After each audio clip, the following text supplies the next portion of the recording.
Hello everyone and welcome to The Break Run. My name is Frank. I'm Matt. And I'm Kevin, and today we're going to be breaking down and analyzing what's in the shed from Mystic Timbers at Kings Island. So after almost a year of having us tease on what's in the shed, we finally know what's in the shed. Now none of us had the opportunity to rode it yet, but we've had friends who rode it and seen videos online of what's in the shed. So basically, what's in the shed? So you approach the brake run and you go inside the shed. You pass the transfer track and you stop it. It's kind of like pitch black and there's different lights and stuff, and there's like this radio that plays, and there's basically a few different scenes, and they all have their own unique elements, kind of like with Verbolten, how it's like inside is like different themes. Right. So like there's one like a tree, a snake, a spider, and then like bat themes. So there's a screen to your right, and then it just goes along with it. And then when you go back to the brake run, there's another screen like stuff jumps out at you. So it's nothing like crazy intense, but it's something cool and unique. So what do we think about that? We finally know what's in the shed. Well, I mean, it's a little underwhelming for what they previously announced. Yeah. If they hyped it up a lot. Yeah. So it was basically the whole ride's marketing campaign. Yeah. From that perspective, it's a little underwhelming. Mm-hmm. If they had, not done that and just like came out with this and said, "Oh, here it is," like a little special sneak peek inside after. Yeah. I'd say it's pretty cool. Yeah. So I don't dislike it. I don't necessarily like it or love it, but it's okay. I mean, it's cool. fine. It's fine for Kings Island, and it's a little letdown. Yeah, but I think they spent so much time talking about the shed. They didn't talk about the ride. Right. Yeah. I hear the ride is great. Yeah, all the reviews of the rides is that it's excellent. Yeah. Excellent. And that just overshadowed the shed when I think with marketing they focus on what's in the shed, what's in the shed. They forgot they're building an awesome wood coaster. Yeah, and talks about the airtime or the different elements in the ride.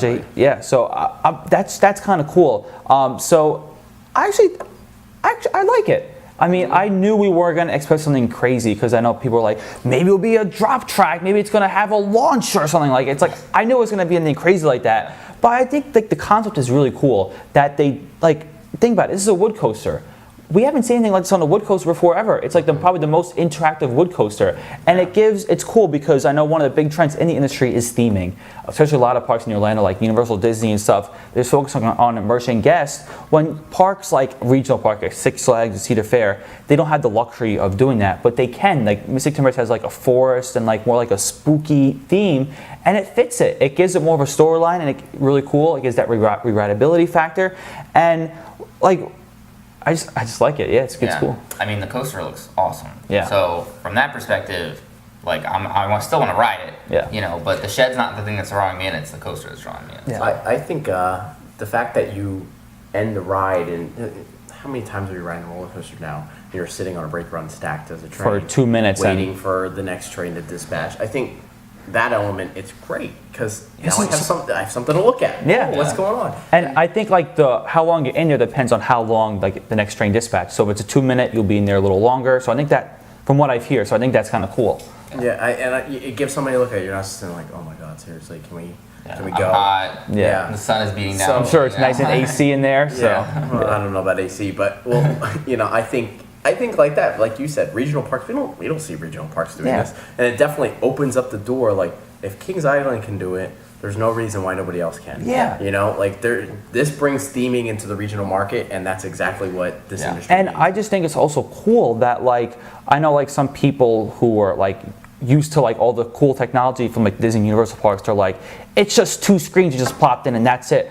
But think about it, for like the guests in Ohio or the Midwest that's really never gone to any of the parks in Orlando that are used to the big theming, this is like the most cool thing they're gonna get. They're gonna be, for guests that like go to a park once a year, they're gonna be blown away by this. So from that perspective, I think it works. I think it's better than nothing. It's not like mind blowing. It's I'm not gonna hop in my car and drive out there, but it looks really cool. Yeah. And I think even if you are, you have been to Disney and Universal or whatever, seen those great rides, and then you go to Kings Island, that's like your home park. I think you're still excited for it because you know what those parks are like, and now you're like, oh, something like that is coming here, so that's great. I'm gonna go ride it now. Yeah. So they have pretty cool merchandise for it too. I've seen some pictures. It's very, I think that's great too. When you theme, you can also create merchandise. Like I saw one It was the Miami River Lumber Company. That's the theme. Yeah. And they were selling hats that said Miami River Lumber Company. It's cool. So like when you theme rides, you can also create products And merchandise and then more money. Yep, Yeah. exactly. So I think ultimately, It was the right decision to do this. yeah.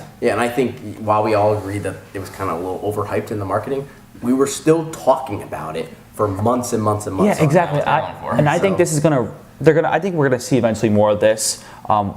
Not at just Cedar Fair, but other parks as well, and also with the marketing, how they market this attraction. How Cedar Fair is just redoing how they're marketing their rides. I mean, look at Mean Street. We've done videos on that, how they're marketing that. So I think it's really interesting that not the actual shed, but and more than the shed and more than the coaster, how it's going to impact the industry. So it's kind of Yeah. cool. So ultimately, it sounds like we all are liking this ride. We like the ride. We think what's in the shed's okay. We think it's a good fit, Yeah. and we're excited to see where this goes, Yeah. right? Yeah, So great. let us know what you guys think. Do you guys like what's in the shed, and do you guys like Mystic Timbers in general? And do you think that you'll be seeing this trend continue in the regional theme park industry? Let us know in the comments below. As always, thank you so much for watching our videos. Please click thumbs up, like us on Facebook, and subscribe to us on YouTube for more coming theme park videos. Thanks for watching. See you next week. Bye.